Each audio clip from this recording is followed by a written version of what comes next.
Hi, my name is Stephan Wiedner, and I'm the CEO of Noomii.com. And today's recording is part of a series that we're doing on toxic leadership. Now, of course, the goal for your organization or any organization is not simply to eliminate toxic leadership, but to build an environment where individuals within that organization can really thrive and grow and achieve incredible results. And today's guest, Martijn Sjoorda. Welcome, Martijn. Thanks for joining me here today. Thank you.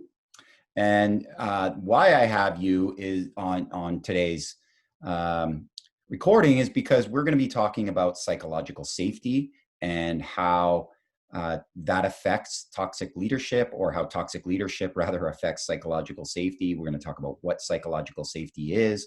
And you're a perfect expert in this topic because you've been working with many teams across the globe, and you are also a partner of the Fearless organization, that is Amy C. Edmondson's organization, and you'll probably touch on her and her work in a moment if you're not familiar with that name. And so again, welcome, Martijn. I'm so glad to have you here today.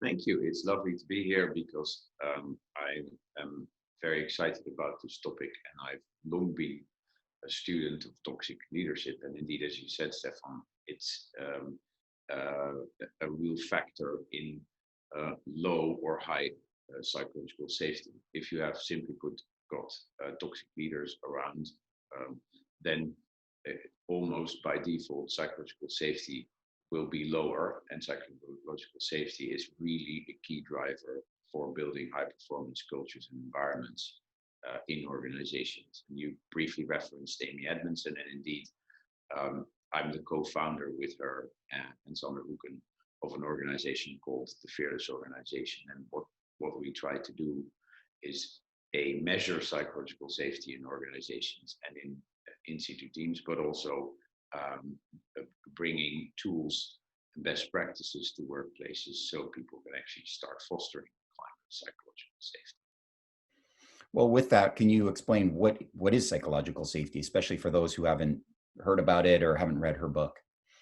Yeah, so Amy Edmondson has been doing about 25 years of research into teaming, and a large part of successful teaming is defined by the level of psychological safety. And psychological safety, in the official definition, is a belief that you will not be punished or humiliated for speaking up with ideas, questions, concerns, or mistakes. That's the official definition that Amy gives.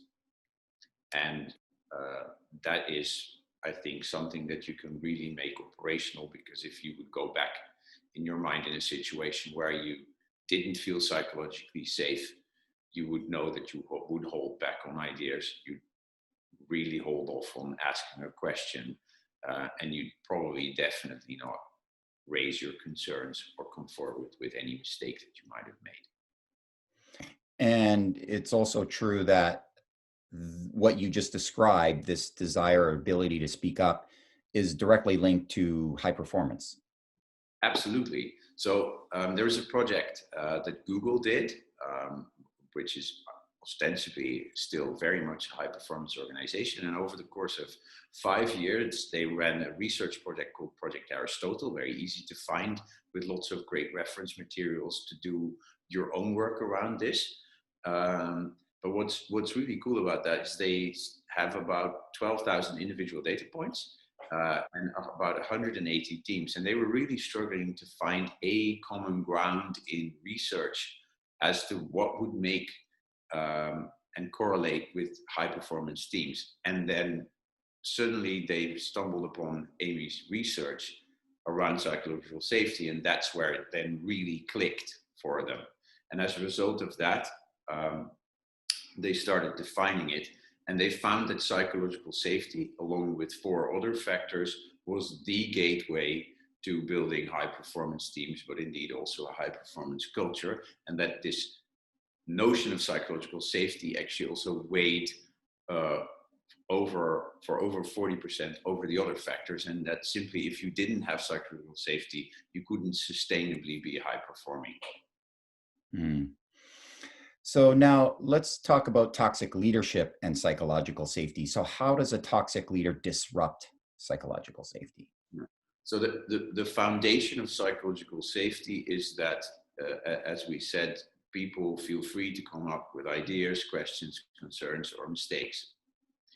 And let me impersonate a toxic leader for a couple of seconds, if I may. And let's say we are in our one-on-one weekly, and I would come forward to you and I would say things like, Stephan, your performance is not up to scratch. You're not delivering on the goals that we've set together. And therefore, I had taken real issue with where we are at right now in our business relationship. So you need to shape up your performance because it's really, really getting under my skin right now. Well, if you just sense how that comes across. Well, I don't even know what to say. I'm kind of speechless, to be honest. But there's precisely the point. From a neuro scientific perspective, what happens if I use that type of language, and you know that I'm in a position of power? What actually happens is that you go to the lower sort of reptile part of your brain, and your fight, flight, or freeze response is triggered. And unfortunately, that part of your brain has sort of a 3-second advantage over the higher part of your brain, your executive function, and you just shut down. Put very simply, fear makes you dumb. Okay. So the impact that people have over that are toxic and display toxic behavior is that they shut people down, and because they shut people down, they will not get the benefit. So instilling the fear of some deity, to use proper language, into people is actually a really, really useless leadership strategy over time, because people will burn out. The attrition rate in your organization will be higher. And that's, really bad for the climate in your organization and not conducive to generating high performance. So Martijn, if I understand you correctly, what you're saying then is that a toxic leader breeds fear within their staff, within their organization. People are afraid to speak up. And that fear is basically making them, as you said, dumb. And arguably, I guess it's the team and the organization that suffers, right? The organization and team loses its ability to learn. Is that right? That's right. And maybe we can try a little experiment, because I can perhaps illustrate this quickly on the basis of a model that is in Amy's book, The Fearless Organization. Mm-hmm. Let's attempt this. I hope the audio works. I can still hear you. Yep. Here's a model by Kim Scott. So, and it overlays in essence with Amy's model, where she says, here you would find yourself in the apathy zone. Here you would find yourself in the anxiety zone. Here you would find yourself in the comfort zone, and here is where you actually would aspire to be. And that's the comfort zone. The learning zone. What this overlays nicely with is a model developed by Kim Scott, where actually what you need to learn to do as an effective leader is you need to be able to care personally, and you need to learn how to challenge directly. If none of that has happened, you run the risk of ending up in manipulative insincerity. If there is too much ostensibly caring personally, you might end up in ruinous sympathy. But particularly if you have a lot of toxic leaders, there tends to quite often be lots of challenging directly, as I was role modeling to you. And you end up with obnoxious aggression. And obnoxious aggression really shuts people down. And what you're striving for to be in the learning zone is a balance, and that's also what you hopefully will teach your leaders, to develop towards, where people can be both challenged directly, yet also feel that leaders care personally. And that's where you create a climate for a learning zone. And that is what Kim Scott defines as radical candor. If that makes any sense to you. Yeah, that made sense. So you're walking through the model by Kim Scott, the radical candor model, but then before you got into that model, you were talking about the different emotions you might feel in each of those states. So you're going from a place of high anxiety, that obnoxious aggression quadrant, which is characterized by a high amount of direct challenge and low level of personal care. Yeah. And that puts people in a high state of anxiety. That makes a lot of sense to me. Yeah. But also, as a knock-on effect, probably what will happen, because people don't dare to come forward, is that they actually, after having such a negative experience, will opt for, well, I'll mitigate this by just reverting to manipulative insincerity. So I will not come forward with anything, and I'll just hide in my little corner. But you've effectively put yourself in the space that Amy defines as the apathy zone. You have both got low psychological safety as well as low motivation. So is that what you call, I guess, kind of like a yes man or something like that? Like someone who's just there to please that leader and say, yes, I'll do that. That's a great idea. Wonderful idea. Let's do that. Let's detonate a bomb in our own production facility. Sounds great. Yes. Got it. So some of the clients that come to us, Martijn, they're obviously describing situations similar to what you've described, where there's an individual and they're causing toxicity within their organization. And here's the kicker. It's often someone that's been with the organization for a long time, years, in fact. And it makes me think that there's something within organizations that perpetuates toxicity or allows it to happen at the minimum. So can you speak to that at all in your experience? Yeah, I think there are two types of dynamics that come to mind. One, if you take the humanity out of it and you solely look at milestones, goals, and financial performance, people with what I would define as toxic personality traits are often great at getting the results, but the results are only hitting the numbers, and we're not looking at the cost to humans of hitting those numbers when they're being charged on by people who clearly have got toxic traits. So that's one aspect. Also, what I'm starting to see in organizations is that quite often people who hit the C-suite have worked years and years to get there. And when you interact with them, they are often the nicest people to interact with.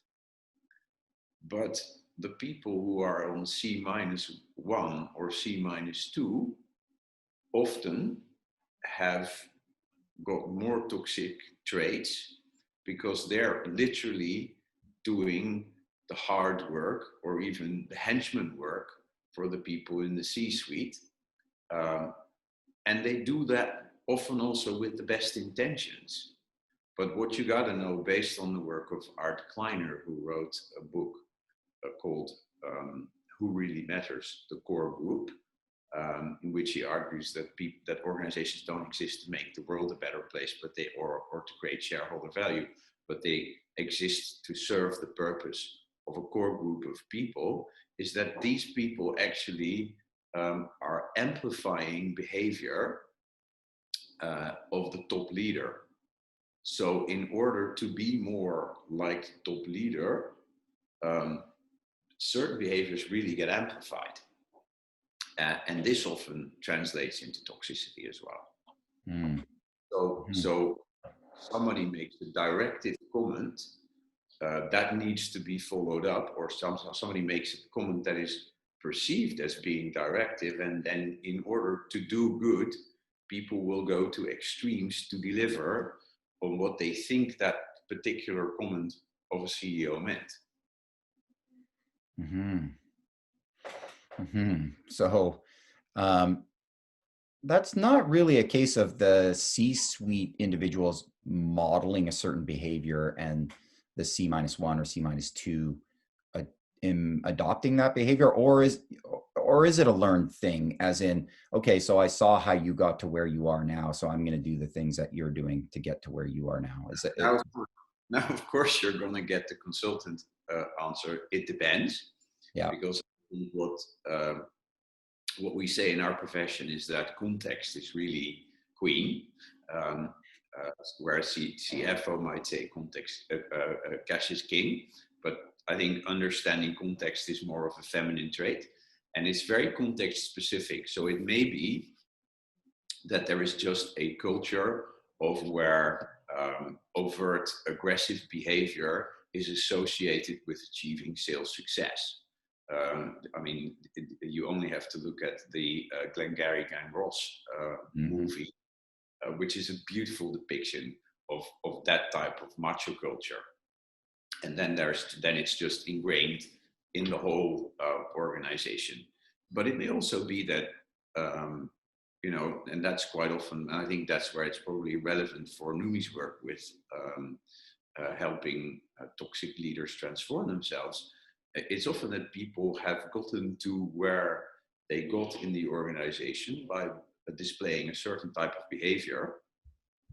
And as a result of them hitting their numbers and their performance goals, in essence, people have really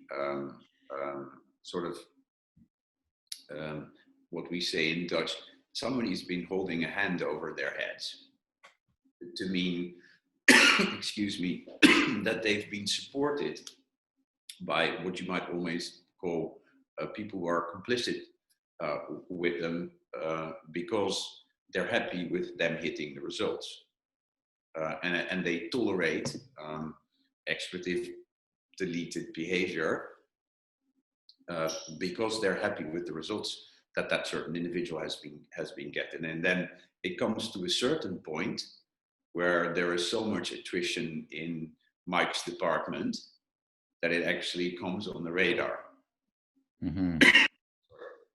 So you mentioned our work, and predominantly the work that we're doing is to deliver coaching for toxic leaders. And we've been able to see some tremendously positive results, because ultimately what we've discovered is that many toxic leaders, even though they breed toxicity within the organization, don't necessarily intend to do so. They don't necessarily have malicious intent. And so when you can shine a light on the impact that they're having on the individuals around them, and you can show them another way of operating, then they can embrace that. And driving from their competitive nature, they can make some behavior change that sticks. And in your work, you're often working with senior leadership teams, and inevitably some of those teams are going to have some toxic leaders. So how do you, as a consultant or a team coach, whatever title you want to give yourself, how do you work with those types of individuals? I'm sure you have some crazy war stories.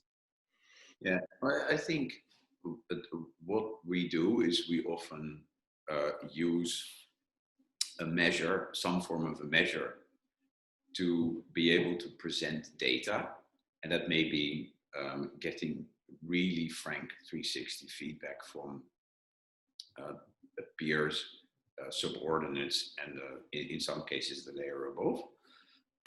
Sorry. And then we use that data not to put somebody in court, so to say, but to really create a space where there is also, for somebody who's been identified as a toxic leader, the psychological safety to not go into a defense response, but to really take in the feedback that we have gathered. And one of the things that we are starting to use increasingly is actually our instrument that we've developed to measure psychological safety, because low psychological safety is a clear indicator that there may be toxic behavior around. But what's interesting, because people who are identified as people with toxic traits often are very competitive and very numbers oriented, they actually, as a result of the fact that a number for example, their department on psychological safety is low to critically low, will actually come into their response that they normally have to numbers. They go like, this is really bad. I need to do something about this. Mm-hmm. Mm-hmm. So it's also objectifying the impact of the behavior. And then in parallel, there is lots of personal work to do, because what we gotta remember is that people who hurt other people have often been hurt in a traumatic way somewhere in the course of their life. So you also have to have the compassion and to be able to hold the space as an executive coach to really unpack what maybe even in the childhood of a toxic leader went wrong, and why he or she is like, has become like she has become. Mm-hmm. So all of this is, that you're describing is all done one-on-one. Then you're working with the leader only. You're collecting 360 feedback on behalf of that leader. You're then debriefing it with them. You're also presenting psychological safety metrics that you may have collected. Is that correct? That is the first step. Yeah.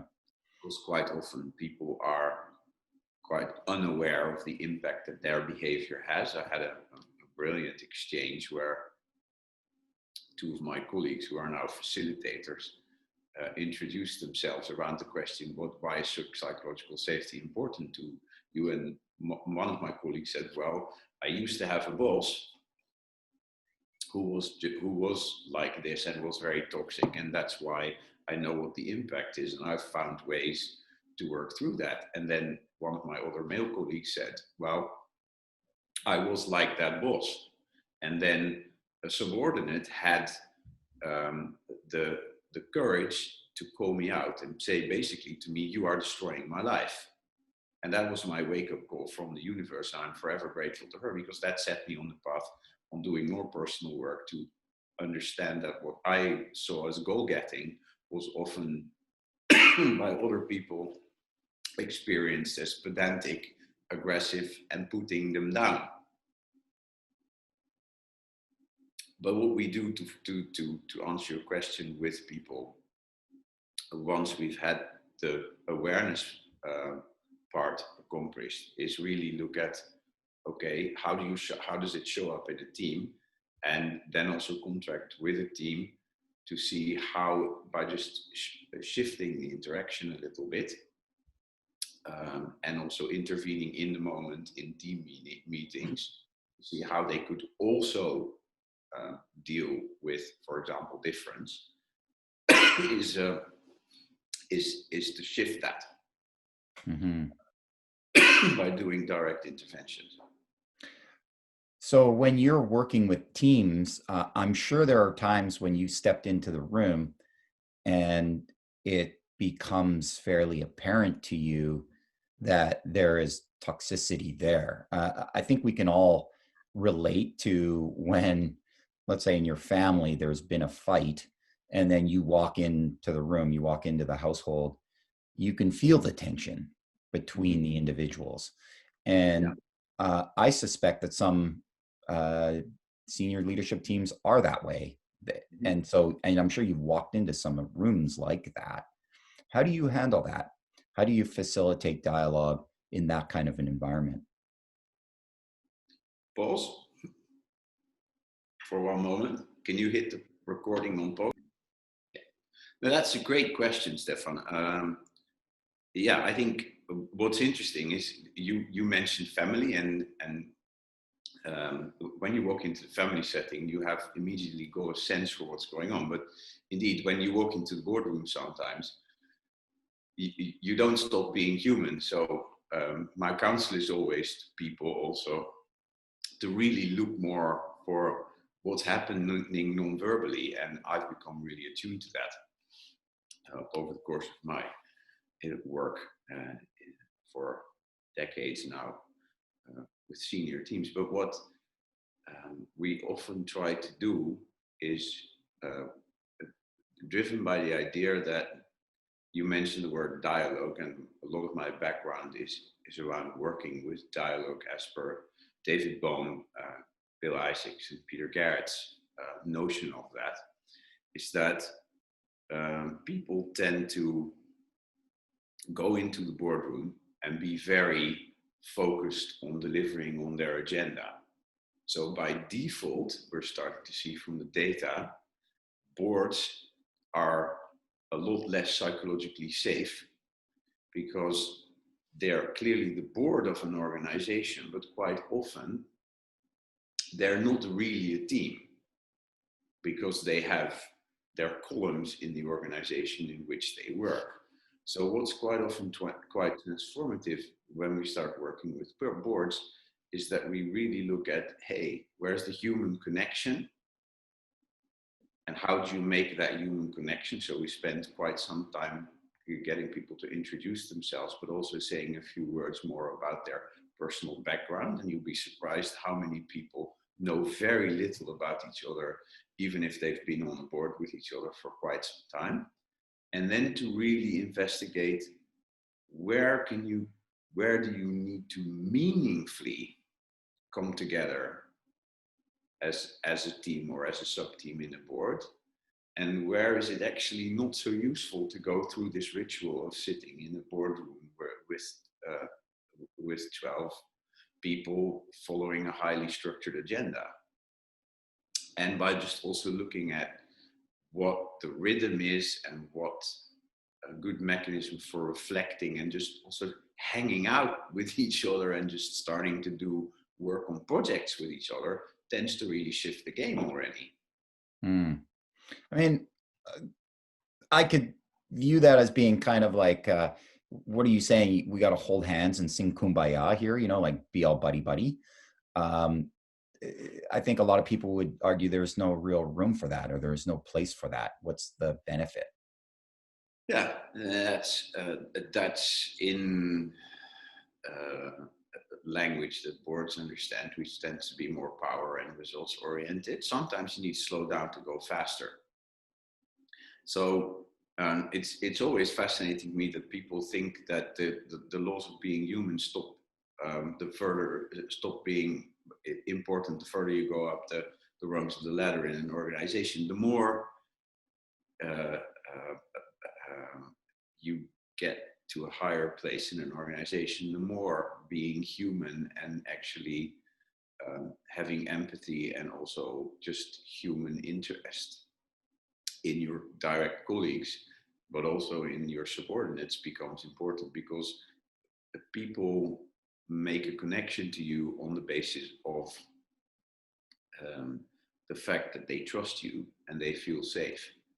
And as a result of making that investment and also showing up genuinely, that's where the real transformation happens. I mean, if you look at a woman like Angela Arendt and what she accomplished with her colleague Christopher Bailey in revamping Burberry's, which was solely based on finding an at-scale way to be in touch with her teams around the world. And the same thing at Apple, which is entirely based on making a real human connection, because if you feel connected to your colleagues, to your organization and the purpose and mission of your organization, and you feel safe, guess what? Then you are able, look at the Apple Genius team, because she was responsible for the retail business. You may have had an experience in a real Apple store from an Apple Genius. The way they connect with you is part of the social fabric, and that's why you have a great customer experience, because it's real. Well, you did mention Apple, and of course, perhaps one of the most legendary leaders in Silicon Valley is Steve Jobs, and uh, I mean the results he produced are undebatable. But I think there's a bit of a legendary story of him being the ultimate hard ass, if you will. Mhm. How do you make sense of him? Was he a toxic leader, or was he a brilliant leader, or was he both? I guess he was probably both because I don't have first-hand experience of him, but I have been a student of him for as long as I can remember, and I've read all the significant biographies about him as well as interacted with people who've had personal dealings with him. But what I find very interesting is that he was extremely challenging and he could be extremely rude, but he was extremely challenging and rude mostly on things that weren't working according to him. And he would, of course, throw the most terrible insults at people. But if you look at the people he continued to work with productively, they all say, even on camera, that they loved him very much. So somehow there was a productive dynamic between these people, and either they were able to tolerate a lot of abuse, but there was probably also a super high performance culture. So because I've come across people who really work in what in soccer terms you would call the Premier League, and what I do know is that they are extremely good at taking feedback, even if it comes sometimes in extreme forms, because they also really work on building a relationship. And also, I think the times are changing. So I think there is much more awareness and also research of the impact of these behaviors. So I think there's a whole generation of people who are now coming into the workforce who simply will not take toxic behavior from leaders, and they will call them out on it, or they will actually demand that HR takes action. Right. I think you're probably right on that one. We've certainly seen it with the Black Lives Movement. There have been individuals that, borderline racist or making derogatory comments, and that obviously cannot persist within organizations. And people are speaking up. People are feeling empowered enough to say that this is not good enough. I want to report this leader. So I think that's a positive change. Wouldn't you agree? Yeah, I think that's a really positive. I mean, in the end, um, you know, compassion is important, but there are things that are simply unacceptable. And um, I think the climate in that sense globally is just shifting towards there are things that are simply not acceptable uh, with no exceptions. So Mike, who in the past decade was hitting the great results, but was making crass sexual comments, sexually oriented comments to women, and probably also derogatory remarks to people of color, was tolerated because he was getting the results. And where we are at, thankfully, now is that I think we're trying to figure out what fundamental decency means. Mm, That's a great guidepost. What is fundamental decency? If you think about fundamental decency, you know that it's not okay to make derogatory comments about anybody um, on the basis of race, of sexual orientation, or sex, and so on. And mhm. that's to loop it back to Amy's book. She has three things that she defines that leaders can do. It's framing the work, it's inviting participation, and it's responding productively. But one element of responding productively is that you sanction clear violations as a leader. Because if you want to structurally drive out toxicity out of your organization, you also need to not, as we say in Dutch, measure with two measures. if you say you do not tolerate racism, and there is a clear incident of somebody making racist comments, Mm-hmm. then it's simple. That is a clear violation, and that needs to be met with sanctions. And probably immediately. Yes. Right away. Yeah. Yeah. So for individuals who are in an organization that are seeking help for a toxic leader, or maybe a number of toxic leaders, any final thoughts or bits of wisdom that you want to impart on them in their role to eliminate toxicity from their organization? I think what's important is that you have to be aware of what your position is in an organization, because we've seen lots of examples where people have been identified as whistleblowers and then have been ousted from an organization.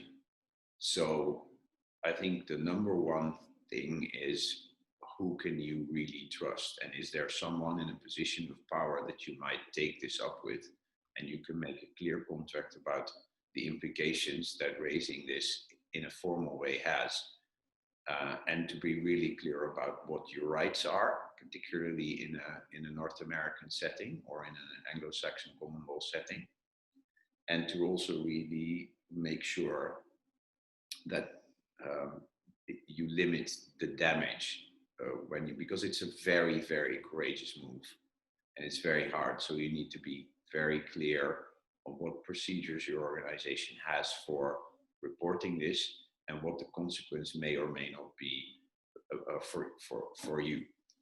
Mm. That's Yeah. step one, counsel. Sure. And that's appropriate to anybody within an organization. Now, people that generally come to us, they are HR managers, or maybe someone within the sort of people side of the business. And so I guess one thing I'm hearing is that it's easy perhaps to point the finger at the toxic leader and say, that person is the problem and let's fix the problem. But there are contributing factors that the organization can take care of. Like you mentioned, the sanctions, having clear sanctions, and being able to deal with any violations really quickly and systematically. So I think that's a very important piece that organizations need to be attuned to. Yeah. And if I may Today. build on that, Stefan, I think what's really crucial is that a toxic leader cannot exist without a support system. So if there is a toxic leader, or there are multiple toxic leaders in an organization, there is a fertile ground for toxicity, and there are underlying patterns. So it also requires the organization to really look and go inward as to how it has fostered, through systems, through processes, through perhaps perverted KPIs, or perverted remuneration measures, how it's helped foster this type of toxicity in the organization. Because as you rightly said, you can say, well, it's Mike, but it's not just Mike, because Mike must have had a support system for several years, or perhaps even for more than a decade, because otherwise he wouldn't have felt the complete freedom to stray away from what he knows intuitively is not fundamentally decent. Yeah. Agreed. Well, Martijn, thank you so much. It's been a real pleasure. I really appreciate you taking the time here and talking about this topic that is clearly something that you've done a lot of work around.